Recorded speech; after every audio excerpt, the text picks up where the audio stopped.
Grandes Doutrinas Bíblicas, volume 2, capítulo 20. Tema: o poderoso processo do Espírito Santo.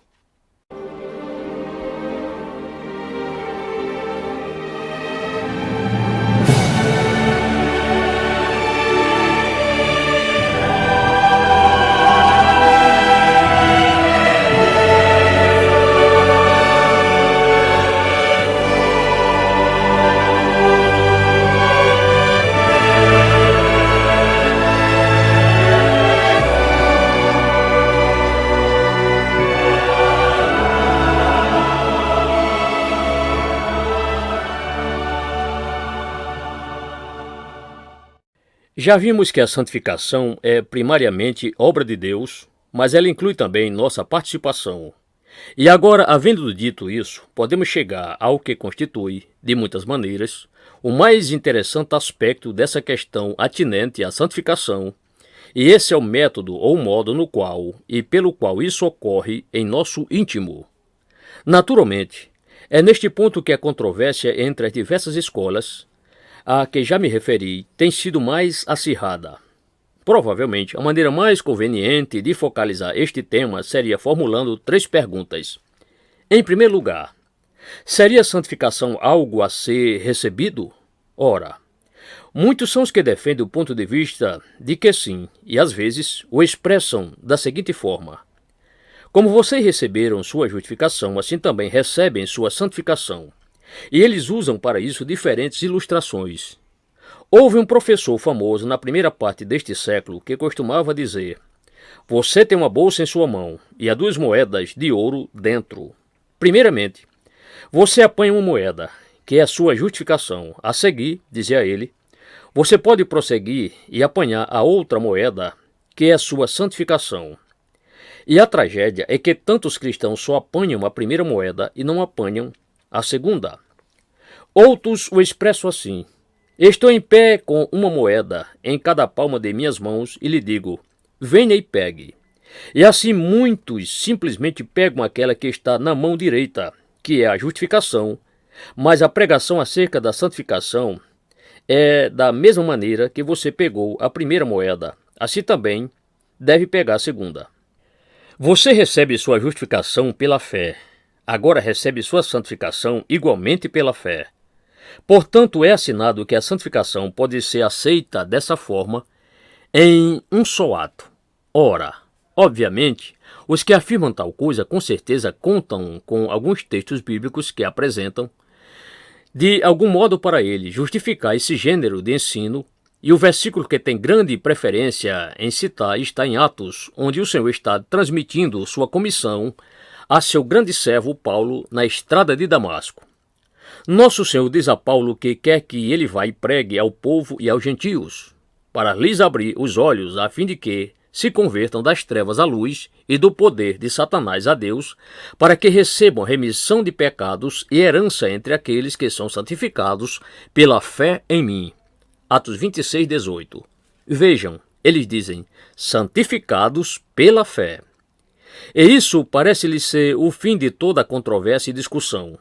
Seguramente, porém, quando focalizamos esse versículo, se recordarmos o nosso primeiro ponto de vista sobre o duplo significado de santificação, então chegaremos à conclusão de que santificados é obviamente usado no primeiro sentido de ser posto à parte. Não é o processo de lavagem e purificação do íntimo, a fim de pôr à parte. Vocês se lembram de que vimos que o monte no qual Deus entregou a Moisés os 10 mandamentos é chamado o Monte Santo. Também Pedro, na introdução da sua primeira epístola, diz que está escrevendo aos que eram eleitos segundo a presciência de Deus Pai, pela santificação do Espírito, para a obediência e aspersão do sangue de Jesus Cristo. 1 Pedro 1, 2. Ali, santificação vem antes de fé.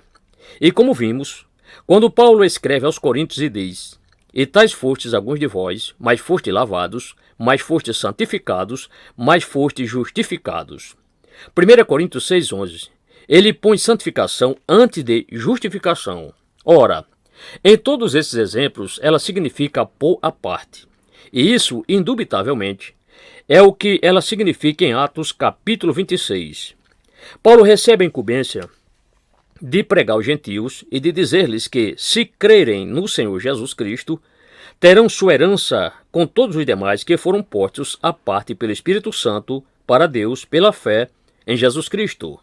Ora, penso que quanto mais vocês lerem esse capítulo 26 de Atos, chegarão à conclusão de que o significado desta expressão, santificados pela fé, é que os gentios foram postos à parte para a herança. Mas mesmo que vocês não concordem com isso, ainda diria que, obviamente, tudo na vida cristã, afinal de contas, é pela fé. Andamos por fé, não por vista, 2 Coríntios 5, verso 7. Assim, no sentido bem geral, tudo é pela fé. Mas, em Atos, capítulo 26, particularmente, insisto que a santificação significa esse pôr à parte. As pessoas que defendem esse ponto de vista também gostam de citar a primeira epístola de João, especialmente capítulo 1, versículo 7, onde somos informados que o sangue de Jesus Cristo nos limpa de todo pecado, e capítulo 3, versículos 8 e 9. Não podemos nos deter neste ponto, mas o que realmente temos aí é um quadro do cristão andando na luz em comunhão com Deus. Sim, mas o cristão vive preocupado com isso e diz: gosto dessa ideia de andar com Deus na luz, mas o que fazer se cair em pecado? O que então me acontecerá? Bem, na verdade João diz, o que acontece é que a comunhão fica em certo sentido interrompida, mas se confessarem seus pecados, ele é fiel e justo para lhes perdoar seus pecados e limpá-los de toda injustiça. Seu Filho nos limpa de todo pecado, então vocês não precisam ficar preocupados.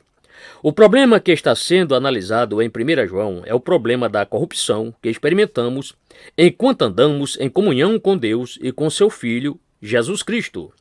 E João está preocupado em mostrar-nos como essa corrupção é removida, de modo que não mais precisamos viver abatidos e sentir que pecamos contra a luz e não podemos dar nem mais um passo.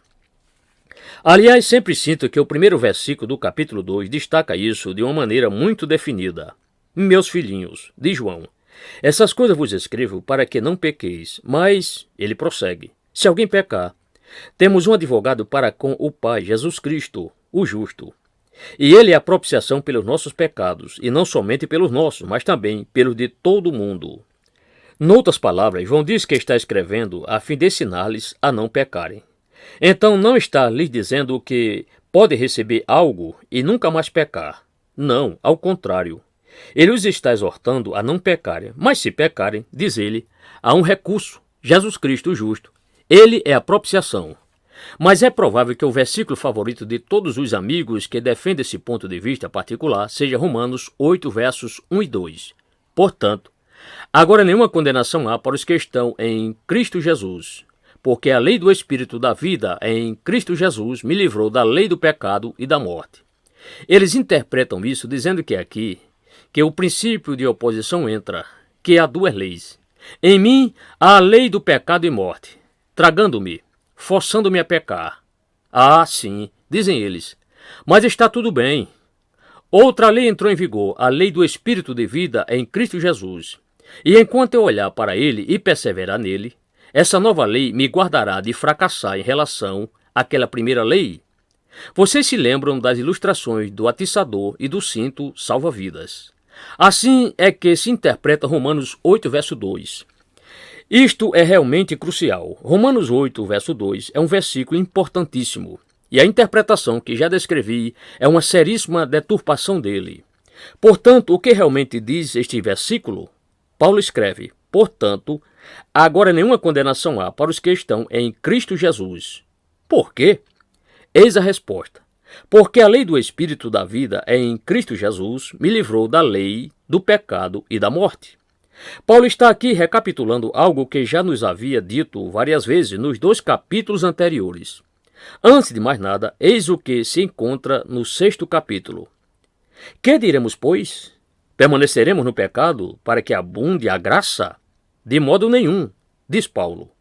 Nós que já morremos para o pecado, como viveremos ainda nele? Romanos 6, versos 1 e 2. Nós morremos para o pecado. Ora, houve tempo quando vivíamos nele, Cada homem ou cada mulher nascido neste mundo em decorrência da queda de Adão e em decorrência da herança do pecado original, está debaixo do domínio do pecado. O pecado subjuga, governa e controla a pessoa natural. Talvez os homens e as mulheres não sejam conscientes desse fato. Talvez não creiam na existência do pecado como uma categoria. Não obstante, são escravos do pecado. Eles não podem me ajudar. O pecado é seu senhor.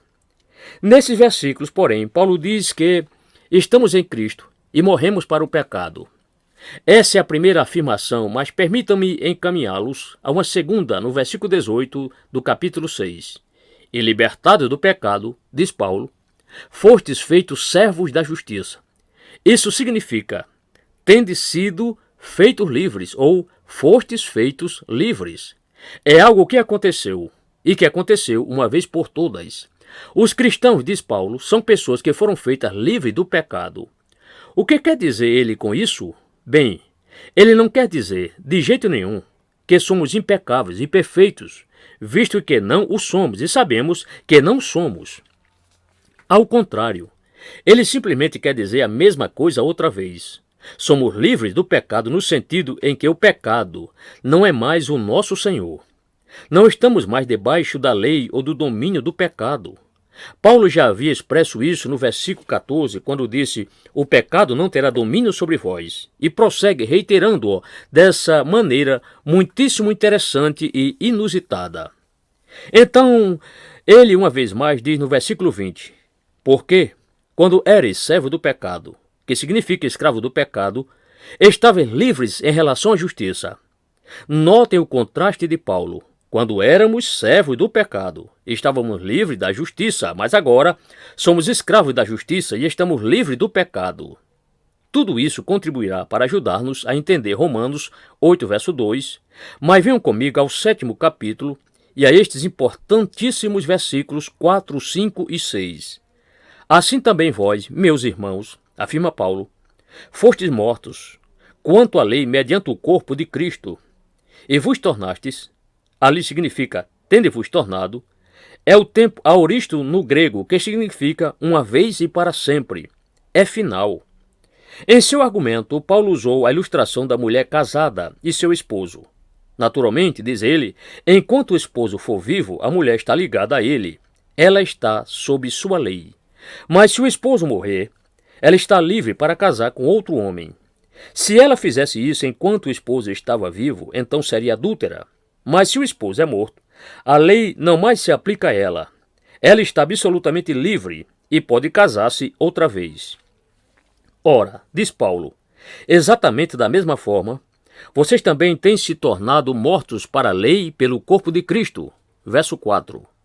Paulo não está falando de uma experiência subsequente que as pessoas recebem após terem sido justificadas. Ao contrário, diz ele com efeito, quando fostes justificados pelo corpo e pela morte de Cristo, bem como sua ressurreição e sua justiça, vos tornastes mortos para a lei, para pertencerdes a outro, aquele que ressurgiu dentre os mortos, a fim de que demos fruto para Deus. Paulo está voltando de novo à sua doutrina favorita da união do crente com Cristo. Como a mulher está em união com seu esposo, e eles têm filhos, que é o fruto, assim os cristãos estão unidos a Cristo e produzem frutos simultaneamente para a glória de Deus. Pois, quando estávamos na carne, ele prossegue, as paixões dos pecados suscitadas pela lei operavam em nossos membros para darem fruto para a morte. Mas agora fomos libertos da lei, havendo morrido para aquilo em que estávamos retidos, para servirmos em novidade de espírito e não na velhice da letra. Quão claro é isso quando vocês voltam e seguem seu argumento do princípio ao fim. Portanto, focalizemos Romanos 8, verso 2, à luz de tudo isso. Paulo diz, porque a lei do Espírito da vida em Cristo Jesus me livrou da lei, do pecado e da morte. Ora, sejamos bem claros a esse respeito. É ainda o mesmo tempo aoristo. A lei do Espírito de vida em Cristo Jesus, uma vez e para sempre, e finalmente, me libertou da lei do pecado e da morte. O que é a lei do pecado e da morte? É aquela lei a qual Paulo tem se referido amplamente, a lei do pecado. É o pecado dominando a vida dos incrédulos, assenhoreando-se deles, controlando-os. Cada um de nós nasce debaixo dessa lei particular. Mas agora Paulo nos diz que, como cristãos, não mais estamos nessa posição. Morremos com Cristo, ressuscitamos com Ele. E essa é a lei do Espírito de vida em Cristo Jesus, a qual entrou em nós a vida de Cristo. Portanto, diz Paulo, visto que temos esta vida com Cristo, acabamos com esse domínio do pecado sobre o qual vivíamos antes. Em outras palavras, o apóstolo está aqui ainda falando acerca desta grande doutrina sua, com a qual ele começa tratando, no meio de Romanos capítulo 5, a doutrina da união do crente com o Senhor Jesus Cristo. Se isso é assim, quão errôneo, pois, quão seriamente errôneo é afirmar que há muitos cristãos que ainda precisam de chegar à posição de Romanos 8, verso 2. Oh, sim, mantém os proponentes deste ponto de vista. Já estão perdoados e justificados, mas ainda nada sabe acerca desse algo maravilhoso de como o Espírito de vida é em Cristo Jesus os liberta. Eles afirmam que esse versículo realmente está dizendo que a lei do Espírito de vida é em Cristo Jesus continua me livrando da lei do pecado e da morte. Mas isso não é o que Paulo diz. O que há é um aoristo. A lei do Espírito de vida em Cristo Jesus me livrou. Já ocorreu. Ele está olhando para trás. Um evento já ocorreu, uma vez e para sempre, com uma finalidade absoluta. No exato momento em que estou em Cristo, já dei cabo da lei do pecado e da morte. Não é algo a que posso prosseguir, como se fosse uma segunda experiência. Não sou de forma alguma cristão, a menos que tal fato tenha se dado comigo. Esse é o ensino do apóstolo. Portanto, vejam uma vez mais quão sério é separar justificação e santificação, e este versículo, de todos os versículos, não dá apoio algum a isso. Paulo está dizendo algo que é inevitavelmente verdadeiro no tocante a todo e qualquer cristão. Unidos a Cristo, o novo esposo, significa que vocês liquidaram com o anterior. Vocês não mais estão sob o domínio do pecado, ou de Satanás, ou debaixo da lei, e sim estão debaixo da graça. Em Romanos 8, versos 1 e 2, Paulo está sumariando tudo uma vez mais.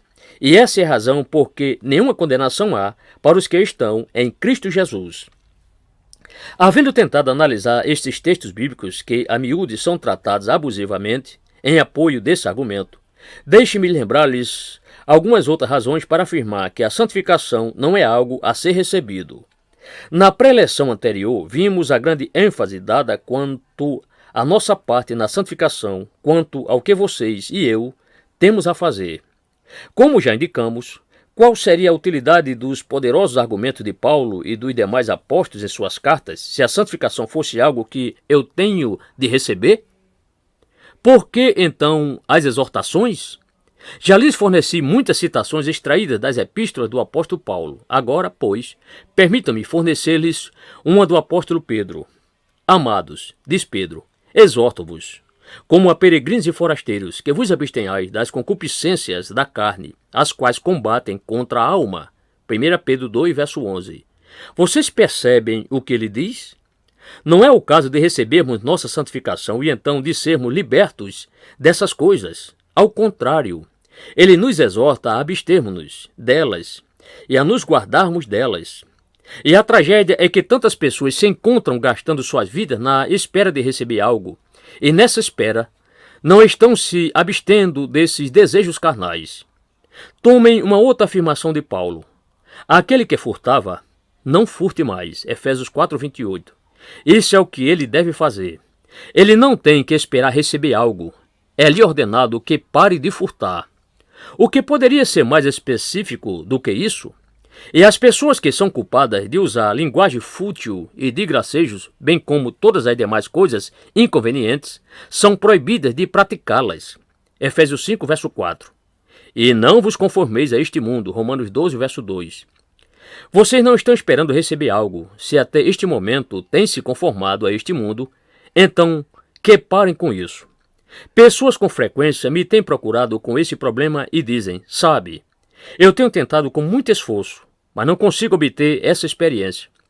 A resposta a essa atitude é que as Escrituras ordenam que se abstenham. limpai as mãos, pecadores. E vós de espírito vacilante, purificai os corações. Tiago 4, verso 8. E reitero que essas proibições seriam completamente sem sentido e puro desperdício de tinta caso a santificação fosse algo que eu pudesse receber. Se esse fosse o caso, então, com certeza, ouviríamos: você não precisa preocupar-se com o problema do pecado. Vocês podem receber sua santificação num só ato. E o que todos têm a fazer, então, é mantê-la e permanecer nela. Mas, com toda certeza, esse não é o ensino do Novo Testamento. Ao contrário, em cada uma das epístolas do Novo Testamento se acha presente toda esta grande doutrina, o apelo ético e a exortação. E assim tratamos de nossa primeira pergunta: a santificação seria algo que terá de ser recebido? Agora, volvamos-nos para a segunda.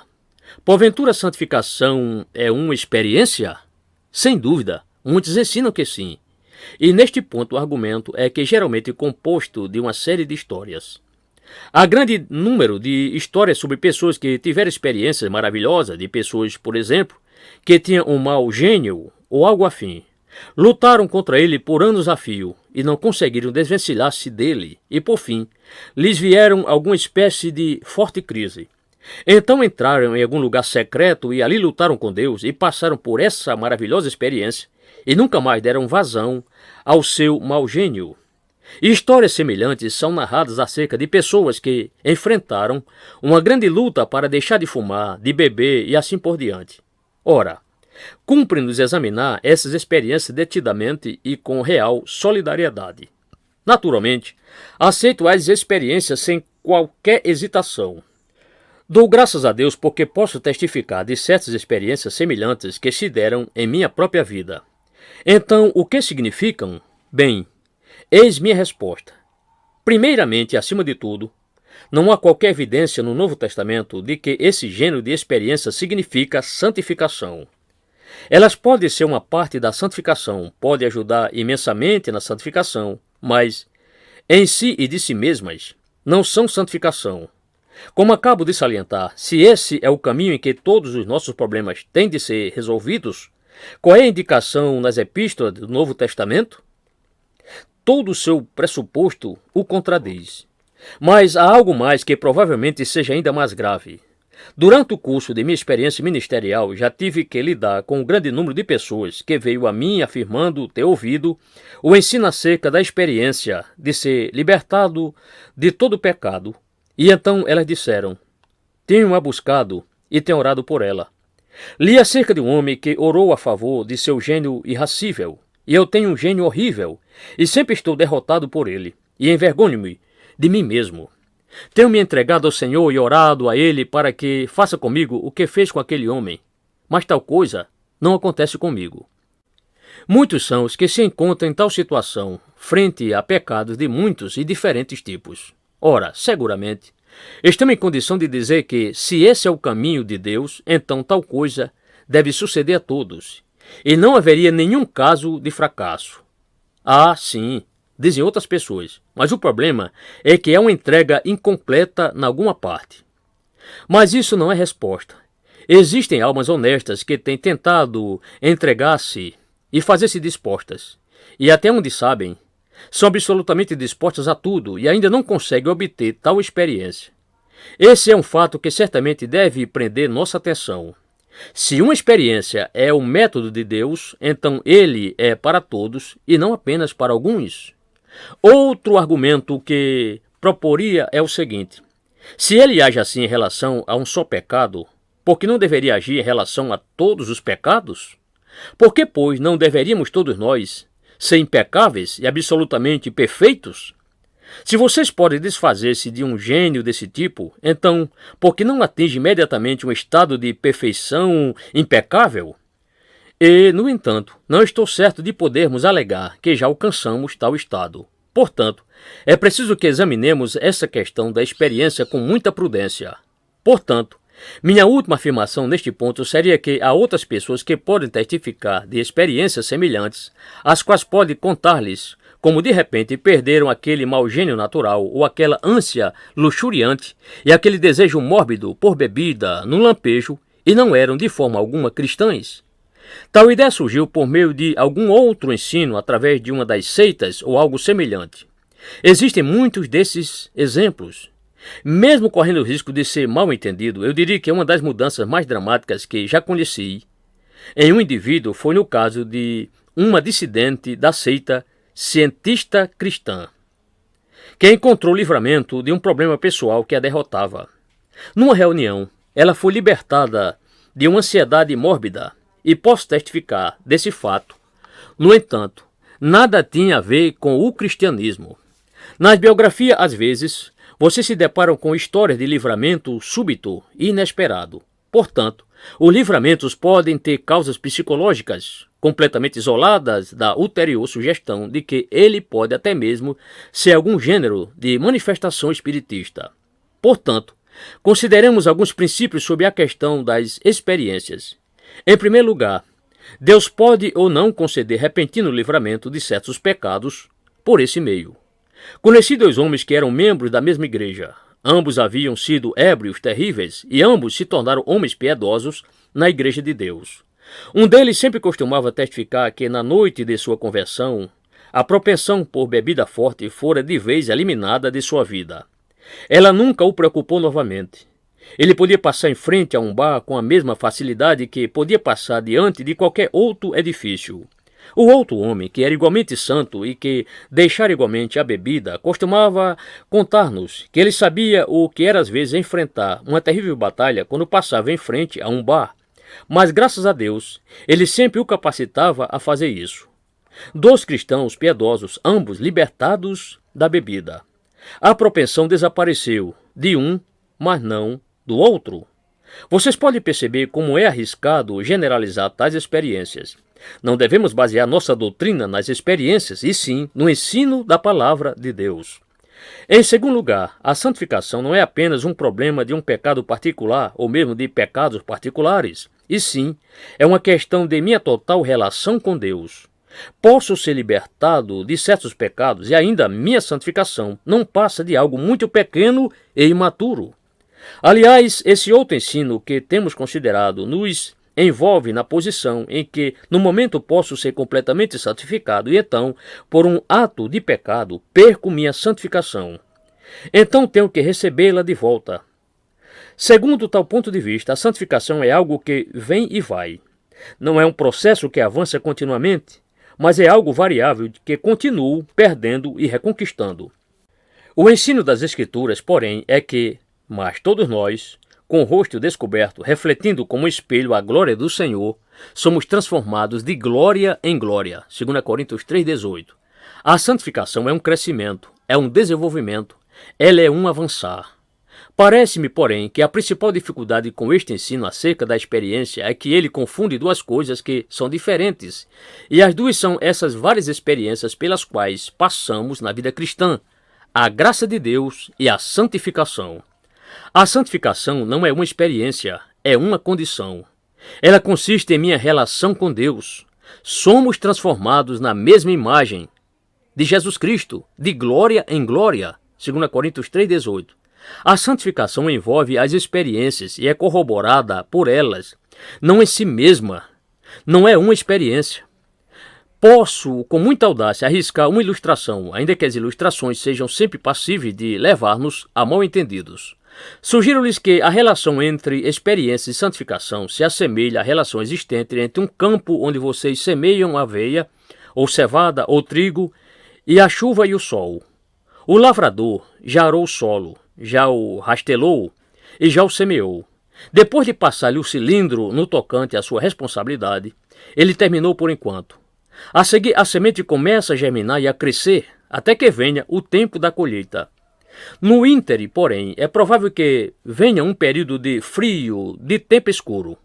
O lavrador olha para o campo todos os dias e ali parece não ocorrer nenhuma mudança. A planta parece não ter crescido nem um pouco de um dia para o outro. Todavia, o tempo todo a vida está ali e está crescendo, talvez muito lentamente, mas está sempre avançando.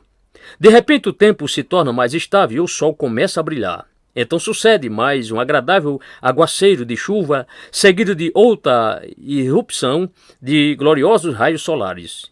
E o lavrador, na manhã seguinte, volta e olha para a sua lavoura e diz: posso quase vê-la crescer. Vocês percebem o sentido da ilustração?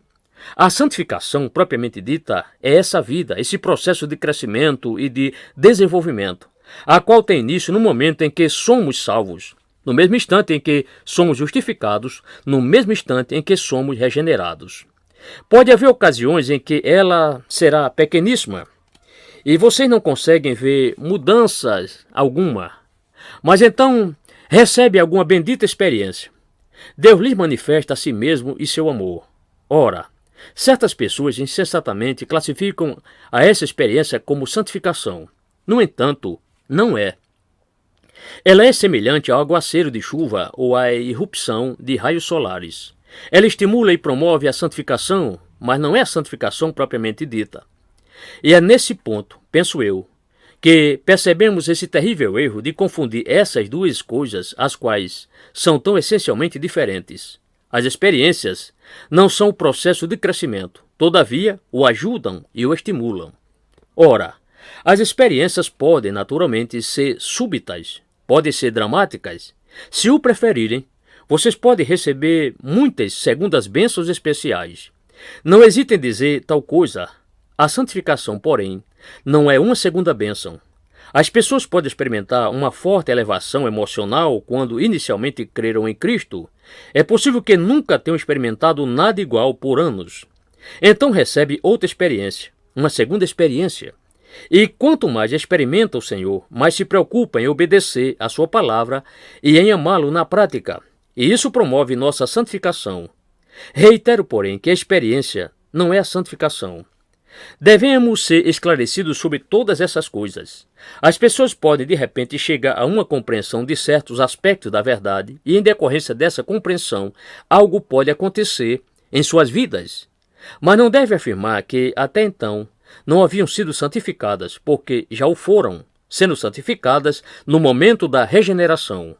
Contudo, se compreenderem uma verdade como esta, ela promoverá sua santificação.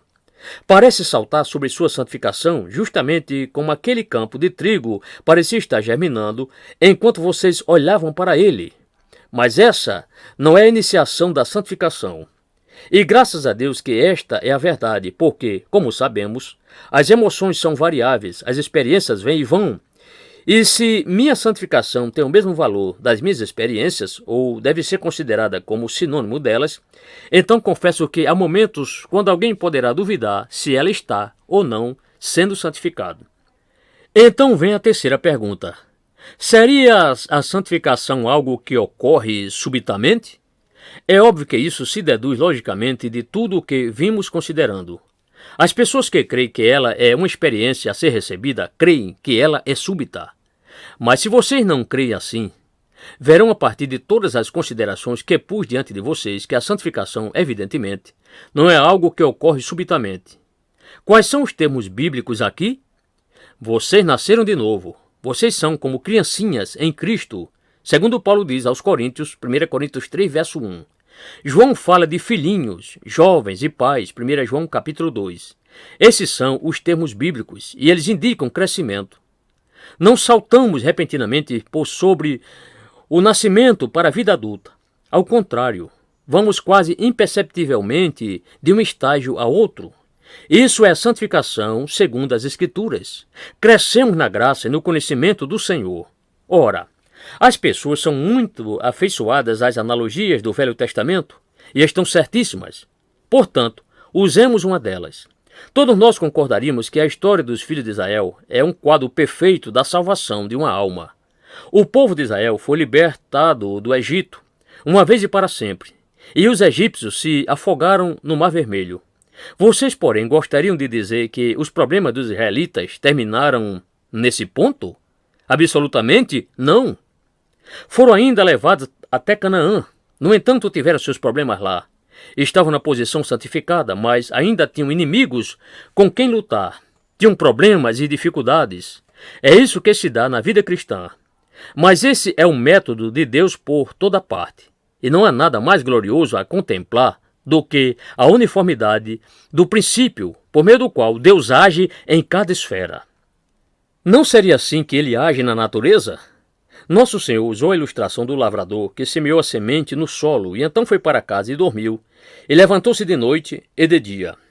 E ele não sabia nada sobre ela, aparentemente, mas a semente começou a germinar e a crescer continuamente. Marcos 4, versos 26 a 29. Assim também, de Nosso Senhor, é o reino do céu. Apresentemos algumas perguntas aqui. Se a santificação deve ocorrer subitamente, por que então não acontece assim? Deus poderia ter criado a todos nós absolutamente impecáveis e perfeitos no momento. Se lhe aprovasse fazer assim, não há nada que o impeça. Com Deus nada é impossível. Ele poderia ter nos feito perfeitos e completos no momento em que cremos, mas Deus, obviamente, não quis fazer assim, como sabemos por experiência própria. E as epístolas do Novo Testamento nos ensinam a mesma coisa. Por que vocês acham que Satanás não foi destruído no momento em que Nosso Senhor levantou do túmulo? Por que lhe foi permitido continuar? Ora, vocês podem ver que esse é um método de Deus. Ele poderia ter destruído a Satanás na hora da cruz, tão facilmente quanto o destruirá no fim. Entretanto, ele não quis agir assim. Essas coisas revelam claramente o método e a atitude de Deus. Por que Deus não aboliu a morte totalmente?